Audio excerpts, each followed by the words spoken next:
El hombre espiritual. Watchman Nee. Segunda sección. La carne. Capítulo 2. El cristiano carnal. Todo creyente puede, igual que Pablo, ser lleno del Espíritu Santo al momento de creer y ser bautizado, Hechos 9 versos 17 al 18. Sin embargo, muchos creyentes no creen verdaderamente que Cristo murió y resucitó como un hecho cumplido por ellos, ni aplican en la práctica el principio de la muerte y la resurrección, al cual el Espíritu Santo los llama a obedecer. Permanecen sujetos al control de la carne, como si no hubiesen muerto y resucitado, aunque en realidad ya murieron y resucitaron, según lo que Cristo efectuó, y piensan que deben morir a ellos mismos y vivir para Dios de acuerdo con su obligación como discípulos. Se puede decir que esta clase de creyentes es anormal. Pero los creyentes anormales no solo se encuentran en estos días, pues ya existían en los tiempos de los apóstoles. Los corintios son un ejemplo de esto, como lo podemos ver en lo que Pablo les dijo. Y yo, hermanos, no pude hablaros como a hombres espirituales, sino como a carne, como a niños en Cristo. Os di a beber leche, y no alimento sólido, porque aún no erais capaces de recibirlo. Pero ni siquiera sois capaces ahora, porque todavía sois carnales, pues habiendo entre vosotros celos y contiendas, ¿no sois carnales, y andáis según lo humano? Primera de Corintios 3 versos 1 al 3. Aquí el apóstol clasifica a los creyentes en dos categorías, los espirituales y los carnales. Los creyentes espirituales no son en ninguna manera cristianos extraordinarios, sino que son normales. Son los cristianos carnales los que son extraordinarios, ya que son anormales. Los corintios eran cristianos, pero no eran espirituales, sino carnales. 3 veces en ese capítulo de la Biblia el apóstol afirma que eran carnales. Por la sabiduría que el apóstol había recibido del Espíritu Santo, sabía que primero debía determinar a qué grupo realmente pertenecían para definir qué verdad doctrinal les debía ministrar. A la luz de las Escrituras, la regeneración es un nacimiento. Cuando uno es regenerado, el espíritu que yace en lo más recóndito de su ser, es renovado y habitado por el Espíritu de Dios. Sin embargo, se necesita tiempo para que el poder de esta nueva vida se extienda desde el centro hacia la circunferencia. Por lo tanto, no podemos esperar que un niño en Cristo tenga la fuerza de un joven y la experiencia de un padre. Un creyente recién regenerado, aun si ama al Señor con todo su corazón, es ferviente en su servicio y avanza fielmente con el Señor, se le tiene que dar tiempo para que tenga la oportunidad de reconocer mejor cuán abominables son el pecado y el yo, y para que entienda mejor la voluntad y el camino de Dios en la vida espiritual. Por supuesto, entre estos creyentes, a menudo existen algunos que realmente aman al Señor con fervor extraordinario y se deleitan grandemente en la verdad, pero esto no es más que la operación de las emociones y los pensamientos que no han sido probados por fuego, y en consecuencia no perdura. De todos modos, es inevitable que un creyente recién regenerado sea carnal, ya que no conoce la carne, aunque esté lleno del Espíritu Santo. Uno no puede eliminar las obras de la carne si no se da cuenta que ellas son el producto de la carne. Por lo tanto, en realidad muchos creyentes recién nacidos son verdaderamente carnales. En la Biblia no se espera que una persona que acaba de creer en el Señor sea espiritual inmediatamente. Sin embargo, si por años o aún décadas no se le ve ningún progreso y permanece en la condición de niño, aquello no es apropiado, y su caso es de lo más triste. Después de hablar de los que son niños en Cristo, el apóstol añade que quienes permanecen como niños por un período largo, también son de la carne. Por supuesto, así es. Antes de eso, Pablo dice que los creyentes corintios son carnales, niños en Cristo, pero aún en ese tiempo ellos seguían siendo carnales. Para ese entonces, deberían haber crecido y llegado a cierta madurez, pero se estancaron al punto de permanecer como niños. En consecuencia, siguieron siendo creyentes carnales. El tiempo necesario para que un creyente pase de la etapa de ser carnal a la de ser espiritual no es tan largo como algunos se imaginan. Aunque no habían pasado muchos años desde que los creyentes corintios habían llegado a ser cristianos, El apóstol estimaba que ya era tiempo de que hubiesen dejado la etapa de la niñez y de vivir en la carne. Él esperaba que a estas alturas ya fueran espirituales. El propósito de la redención es quitar todos los impedimentos para que el Espíritu Santo tome pleno control de todo el ser de uno y lo haga espiritual. Esta redención nunca fracasa, pues el poder del Espíritu Santo no es insignificante. Así como un pecador carnal puede llegar a ser un creyente regenerado, de igual manera, un creyente regenerado que todavía es carnal, puede llegar a ser espiritual. Lo triste es que entre los creyentes de hoy hay algunos que han permanecido como niños, no solamente por algunos años, sino que continúan en su viejo yo por décadas sin progreso alguno. Además, aunque hay algunos que progresan en la vida espiritual en pocos años, se sorprenden pensando que eso no es lo usual. En realidad, esto es lo normal, no es otra cosa que el crecimiento normal. ¿Cuántos años hace que creímos en el Señor? ¿Hemos llegado a ser espirituales?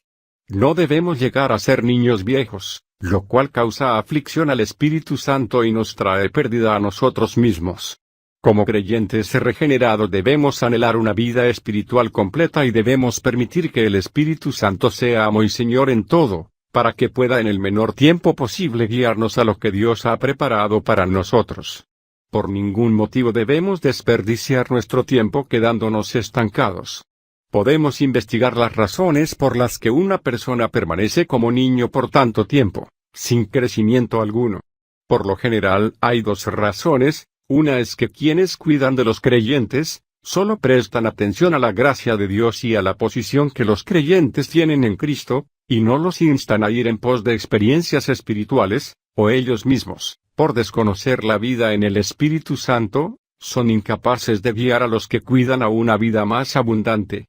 La segunda razón es que los creyentes mismos muestran muy poco interés en las cosas del Espíritu, pensando que basta con ser salvos, o no tienen hambre ni sed de las cosas del Espíritu, o, después de conocer los requisitos, no están dispuestos a hacer lo requerido, porque es demasiado difícil. Debido a esto, hay muchos en la iglesia que envejecen siendo niños. ¿Cuáles son las características de un creyente carnal? La primera es que sigue siendo niño mucho tiempo, Hebreos 5 versos 11 al 14. La etapa de la niñez no debe exceder a unos cuantos años. Una persona es regenerada por creer en la redención que el Hijo de Dios efectuó por ella en la cruz. Cuando cree, también debe creer que fue crucificada juntamente con el Salvador y permitir que el Espíritu Santo la libre del poder de la carne. Si ignora este principio, inevitablemente será carnal durante muchos años. La segunda característica de un creyente carnal es la incapacidad de recibir las enseñanzas espirituales. Hermanos, os di a beber leche, y no alimento sólido, porque aún no erais capaces de recibirlo. Pero ni siquiera sois capaces ahora. Los corintios se jactaban de su gran conocimiento y de su elevada sabiduría. Hasta donde sabemos, la iglesia en Corinto fue posiblemente la iglesia que tenía más conocimiento entre las iglesias de ese tiempo. Ellos fueron enriquecidos en todo conocimiento, Primera de Corintios 1 verso 5. Debido a eso, Pablo dio gracias a Dios por ellos. Si en esa ocasión Pablo les hubiera anunciado las verdades espirituales, ellos habrían entendido cada palabra, pero todo habría estado en la mente. Aunque ellos tenían tanto conocimiento, no tenían el poder para expresar en sus vidas prácticas lo que sabían. Es posible que en la actualidad haya muchos creyentes carnales que conocen algunas doctrinas y que pueden impartir verdades espirituales, pero ellos mismos no son espirituales. El verdadero conocimiento espiritual no consiste en pensamientos maravillosos y profundos, sino en una experiencia práctica que se obtiene en el espíritu como resultado de una armonía en el creyente entre la vida y la verdad. La inteligencia no sirve, y tampoco basta con tener un deseo ferviente de conocer la verdad. Nuestra vida debe ser completamente obediente al Espíritu Santo para poder aprender de él. De no ser así, solo se producirá una comunicación de ideas de una mente a otra. Un conocimiento de esta clase no puede hacer que una persona carnal sea espiritual. Por el contrario, su vida carnal hará que su conocimiento también sea carnal. Lo que le falta a esta clase de persona no es más enseñanzas espirituales, El apóstol veía que no era muy necesario mencionar esto, sino un corazón dispuesto a someterse al Espíritu Santo, a obedecerle y a tomar el camino de la cruz.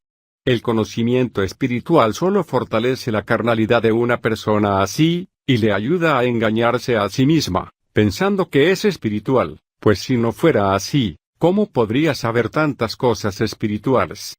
Pero, ¿cuántas de las cosas que sabe las ha aprendido en la vida diaria, y cuántas son solo con conceptos intelectuales? Que Dios nos dé su gracia. Hay otra clara evidencia de que uno es carnal. Porque todavía sois carnales. ¿Cuál es la razón? Pues habiendo entre vosotros celos y contiendas, ¿no sois carnales, y andáis según lo humano? Primera de Corintios 3 verso 3. Los pecados de los celos y la contiendas son una evidencia de que uno es carnal. Había contiendas en la iglesia de Corinto, y varios creyentes alegaban, yo soy de Pablo, y yo de Apolos, y yo de Cefas, y yo de Cristo. Primera de Corintios 1 verso 12. Aunque había algunos que contendían por Cristo, diciendo, yo soy de Cristo, esto también era obra de la carne. La carne está llena de la envidia y contienda. Exaltar a Cristo con esta actitud también es de la carne. Por lo tanto, cualquier jactancia sectaria es, en el mejor de los casos, nada más que balbuceo de niños. Las divisiones dentro de la iglesia se deben exclusivamente a la falta de amor y a andar según la carne, así como Dios lo expresa en este pasaje. Contender por la verdad es solo un pretexto. Los pecadores del mundo son hombres de carne. Debido a que no son regenerados, tienen sus almas y sus cuerpos como amos. Si un creyente también es de la carne, entonces anda según lo humano. Los hombres del mundo son carnales por naturaleza y, por lo tanto, se justifica en cierta medida que un recién regenerado esté en la carne. Pero pasan años de haber creído en el Señor, mas cuando usted debería ya ser espiritual desde hace mucho tiempo, porque todavía anda según lo humano. Fracasar y pecar con frecuencia como los demás, pone de manifiesto que la persona es de la carne. Si un creyente no puede vencer su mal genio ni su peculiaridad y sigue siendo egoísta, contencioso, jactancioso, no puede perdonar las faltas de otros, habla con aspereza, entonces indiscutiblemente todavía es de la carne, no importa cuántas verdades espirituales conozca, cuántas experiencias espirituales piense que ha obtenido, ni cuán ferviente o eficaz sea su labor. Ser carnal significa andar según lo humano. Debemos preguntarnos, si hemos cesado completamente de andar según lo humano. Si todavía hay cosas en nuestra vida que siguen dando la apariencia de gente mundana, entonces todavía somos de la carne. No es necesario discutir sobre la terminología si espirituales o carnales. Si no somos gobernados por el Espíritu Santo, ¿qué nos ganamos, aunque nos llamen espirituales? Es un asunto de vida, no de terminología. Los pecados de la carne. La lucha del apóstol en Romanos 7 era una lucha en contra del pecado que mora en el cuerpo. Dijo, porque el pecado, tomando ocasión, me engañó, me mató. Yo soy vendido al pecado. Ya no soy yo quien obra aquello, sino el pecado que mora en mí. Versos 11, 14, 17, 20. Cuando los creyentes todavía son carnales, usualmente son vencidos por el pecado que mora en ellos, tienen muchas luchas y frecuentemente cometen pecados.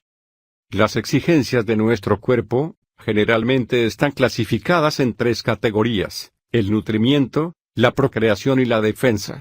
Antes de la caída del hombre, estos 3 asuntos eran legítimos y no estaban contaminados por el pecado.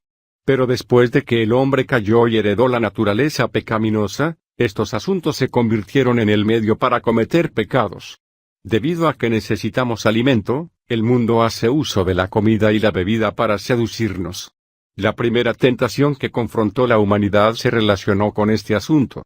Así como en ese entonces el fruto del árbol del conocimiento del bien y del mal engañó a Eva, así los placeres de comer y beber llegaron a ser pecados de la carne hoy. No debemos tomar este asunto ligeramente, porque con mucha frecuencia muchos creyentes carnales han tropezado en este punto. Fue también por la comida y la bebida que los creyentes corintios hicieron tropezar a muchos hermanos. Primera de Corintios 8. En esa ocasión, Era requisito que los diáconos y los ancianos de la iglesia hubieran vencido el asunto de la comida. Primera de Timoteo 3 verso 3 y 8. Solo un hombre espiritual sabe cuán poco aprovecha entregarse a comer y a beber.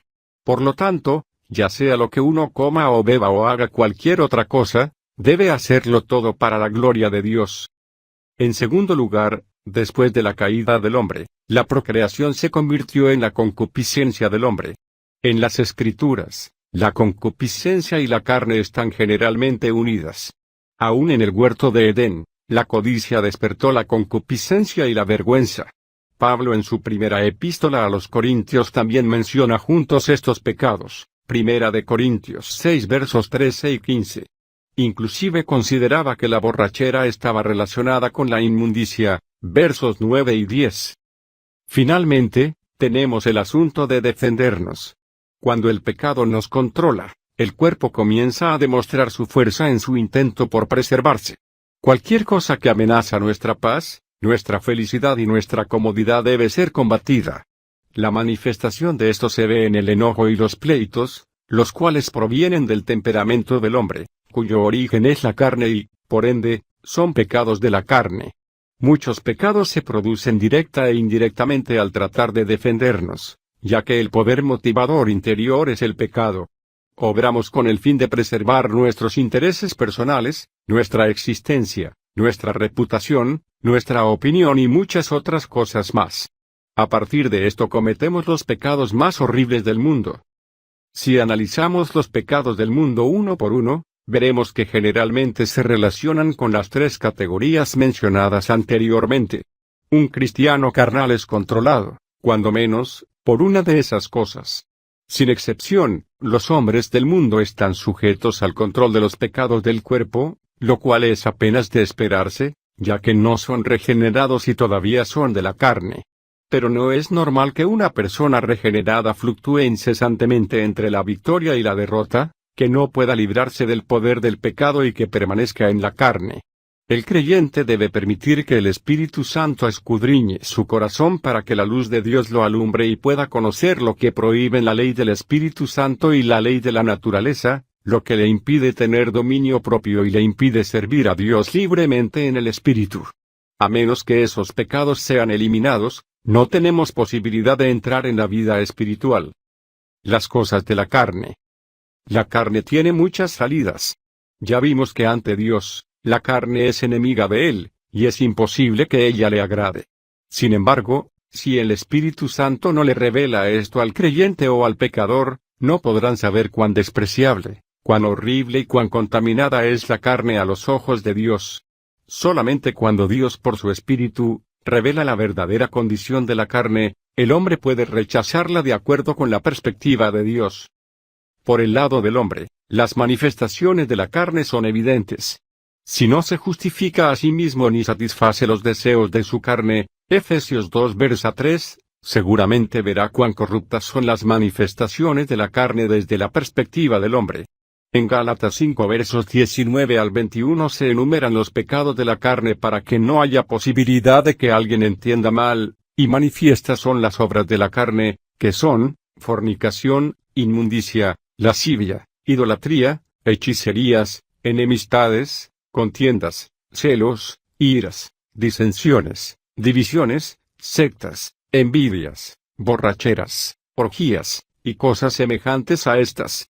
Al enumerar estos pecados, el apóstol dice, manifiestas son las obras de la carne. Estas obras son evidentes a los que les interesa ver. Cualquiera que quiera saber si es de la carne o no, solo debe preguntarse si practica alguna obra de la carne. El que es de la carne no necesita cometer todas las obras enumeradas en esta lista para ser reconocido como una persona de la carne. Si practica uno solo de estos pecados, eso es suficiente para determinar que él es de la carne, porque si la carne ya no tuviera autoridad, nada de eso se expresaría. La presencia de cualquier obra de la carne es evidencia de que ésta existe.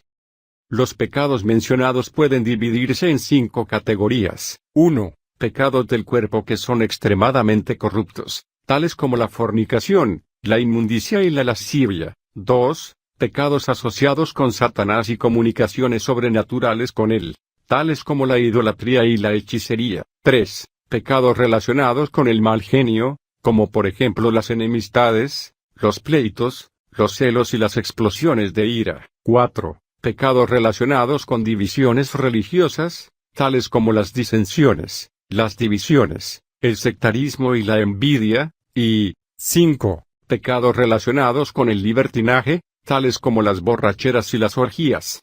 Todos estos pecados pueden verse fácilmente, y cualquiera que practique alguno de ellos es de la carne. Después de dividir estos pecados en 5 categorías, podemos ver que algunos de los pecados parecen menos viles, y otros más corruptos. Sin embargo, no importa cómo los vea del hombre, a los ojos de Dios todos ellos provienen de la misma raíz, a saber, la carne, independientemente de si ésta es corrupta o civilizada.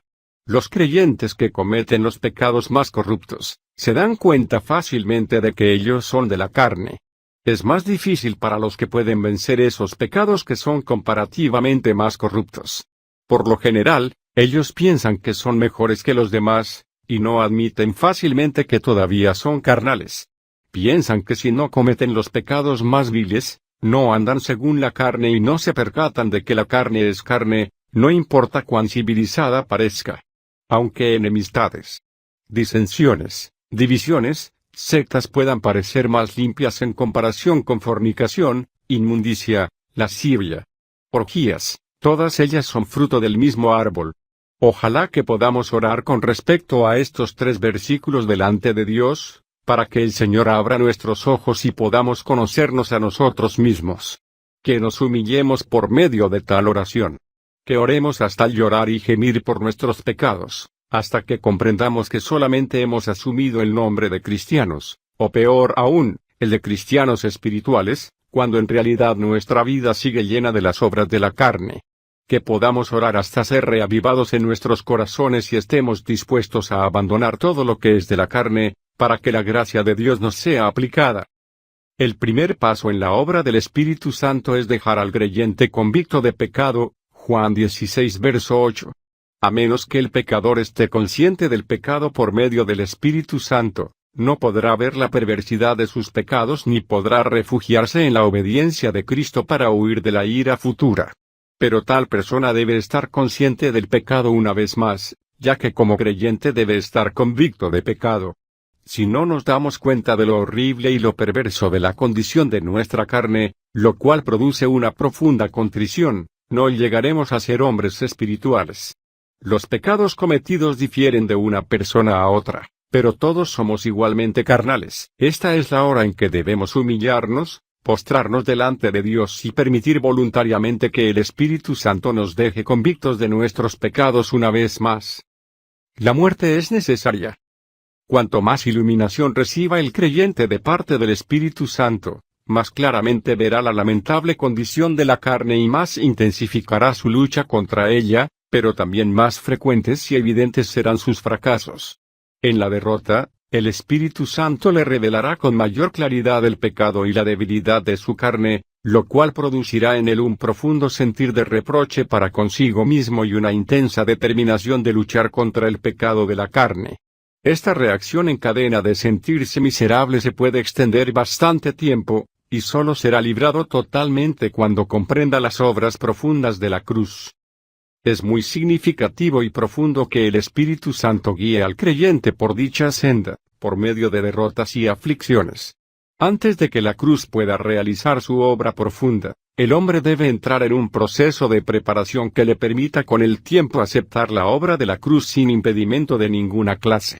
El propósito del Espíritu Santo al guiar al creyente por este camino es prepararlo para esto. Por experiencia, puede verse que aunque Dios condena la carne como corrupta e incurable, el creyente mismo no piensa así. Él tal vez esté consciente en su mente de que ese es el veredicto de Dios, pero carece de la percepción espiritual para reconocer que la carne es verdaderamente contaminada y corrupta. Puede asentir a lo que Dios dice, pero todavía no ha descubierto que la percepción de Dios nunca está equivocada. Debido a eso, el creyente procura constantemente enmendar su carne, ese es el hecho, aunque él no lo afirme abiertamente.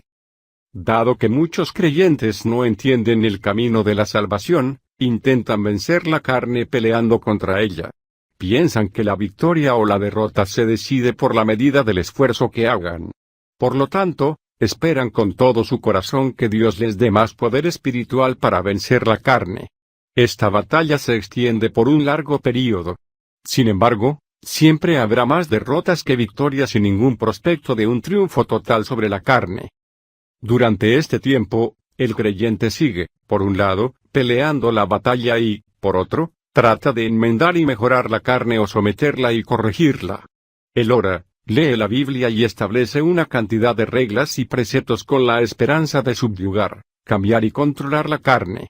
Se fija normas, tales como no toques, no pruebes, no manejes, no gustes, e inconscientemente piensa que la corrupción de la carne se debe a la falta de preceptos, de ética y de educación, y que después de someterla a cierto adiestramiento espiritual, dejará de darle problemas. No sabe que para subyugar la concupiscencia de la carne, las normas y los preceptos son absolutamente inútiles. Colosenses 2 versos 21 al 23.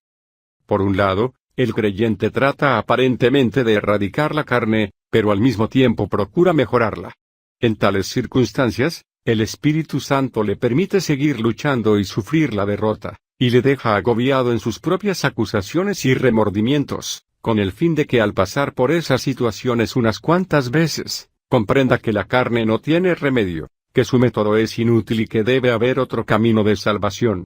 De esta manera, lo que solo conocía intelectualmente acerca de la corrupción de la carne, ahora lo sabe por experiencia. Si el creyente tiene una fe firme y sincera en lo que Dios dice, y le suplica al Espíritu Santo que le revele la santidad de Dios para poder, bajo la luz de esa santidad, ver la verdadera condición de la carne, indudablemente será oído.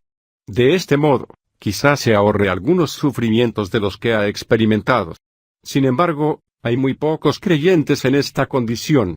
El hombre siempre desea usar su propio método, y piensa que después de todo, él no es tan corrupto.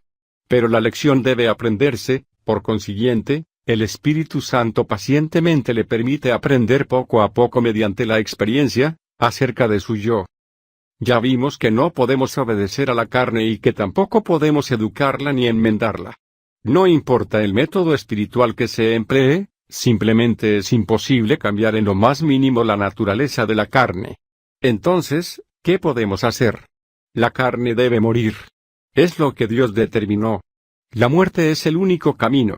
Nosotros queremos combatir la carne, cambiarla, hacer resoluciones y usar innumerables métodos para vencerla, pero Dios dice que la carne debe morir. Si la carne muere, todo estará resuelto. La cuestión no es obtener la victoria, sino darle muerte. Esto es bastante lógico. La razón por la cual somos carne es que nacimos de ella. Lo que es nacido de la carne, carne es. De donde se sale, allí se vuelve. Si tratamos de ganar, saldremos perdiendo. Puesto que nacimos de la carne, somos carne. Si morimos, quedamos libres de la carne. La muerte es el único camino. Porque el que ha muerto, ha sido justificado del pecado, Romanos 6 verso 7. Cualquier método que no le dé muerte a la carne, será inútil. La muerte es el único camino de salvación. Puesto que la carne es tan corrupta, segunda de Pedro 2 verso 10, ni aun Dios puede cambiarla. Fuera de darle muerte, no hay otro camino. Ni siquiera la preciosa sangre del Señor Jesús puede limpiar la carne del hombre. En las Escrituras vemos que la sangre del Señor Jesús solo nos limpia de nuestros pecados, transgresiones e iniquidades, pero no dice que nos limpie de la carne. La carne tiene que ser crucificada, Gálatas 5 verso 24. Tampoco el Espíritu Santo puede mejorar la carne, por eso no mora en el pecador, quien es de carne, Génesis 6 verso 3. Cuando Él mora en los creyentes, su intención no es ayudar a mejorar la carne, sino luchar contra ella, Gálatas 5 verso 17. Sobre carne de hombre, se refiere al aceite de la santa unción como tipo del Espíritu Santo, no sea derramado, Éxodo 30 verso 32. Así nos damos cuenta de que nuestras oraciones y súplicas al Señor para que nos ayude a cambiar, a mejorar y a progresar, a ser amorosos y a servirle mejor, no conducen a nada. Gran parte de nuestra esperanza es vana, La esperanza de que algún día alcanzaremos la santificación, que experimentaremos al Señor cada día y que glorificaremos su nombre en todas las cosas. No debemos intentar enmendar la carne para que colabore con el Espíritu de Dios. La carne está destinada a morir. Solo al darle muerte a la carne somos librados. De lo contrario, permaneceremos para siempre como sus esclavos.